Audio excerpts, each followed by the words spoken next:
tu me dises un peu comment se présente cette saison sans grand changement dans l'effectif, juste avec un changement. Alors quels sont les objectifs et comment ça se présente? On y va?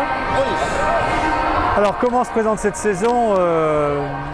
Pleine d'incertitudes, parce qu'on a fait le pari de garder la même équipe à une unité près. Bon, je pense que d'ailleurs on a changé avantageusement le joueur qui est parti, mais néanmoins il y a très peu de clubs qui ont tenté cette expérience de garder une équipe à 90%.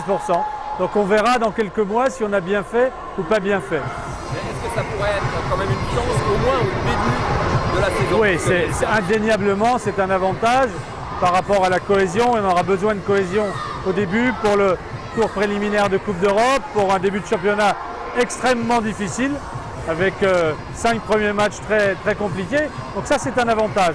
Maintenant il faudra que dans la durée, les gars ne s'habituent pas trop, qu'il n'y ait pas un peu trop de routine qui s'installe.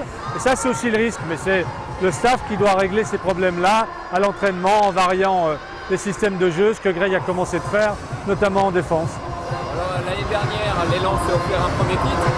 Alors quels sont les objectifs cette année? Bah forcément un deuxième. Bon, on sait qu'une année sur l'autre, les choses changent. Il y a des équipes qui n'étaient pas là l'année dernière, qui seront là cette année.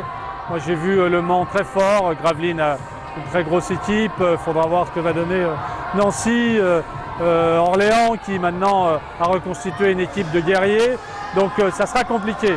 Mais dans la logique des choses, on doit continuer à progresser, et surtout on doit faire progresser les jeunes, parce que ce qui peut nous faire passer une étape supplémentaire, c'est que les jeunes progressent.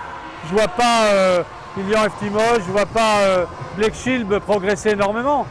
Ils ont déjà fait une très belle saison l'année dernière, mais par contre, quand on voit Geoffrey, quand on voit Nicolas Lang, quand on voit évidemment le gamin Aboudou qui est rentré tout à l'heure et les jeunes derrière, je pense que c'est avec ça qu'on a une marge de progression. Et alors une question subsidiaire, il y a le lockout en NBA. On a un ancien joueur de l'élan qui évolue en NBA qui est ici. Ouais, c'est vrai. Est-ce qu'on pourrait envisager que... Raisonnablement non. Raisonnablement non, parce que vous savez qu'un problème d'assurance, ça coûte très cher, et avant même de pouvoir payer l'assurance, qu'est-ce qui nous restera pour offrir un petit salaire à Thabo, même si on n'est pas dans le même monde qu'en NBA.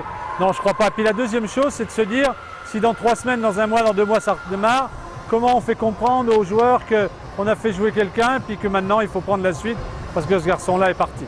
Bon, on verra. Si d'aventure, il y a une opportunité, évidemment, pourquoi pas. Mais je ne crois pas, il ne faut pas se mettre ça dans la tête aujourd'hui.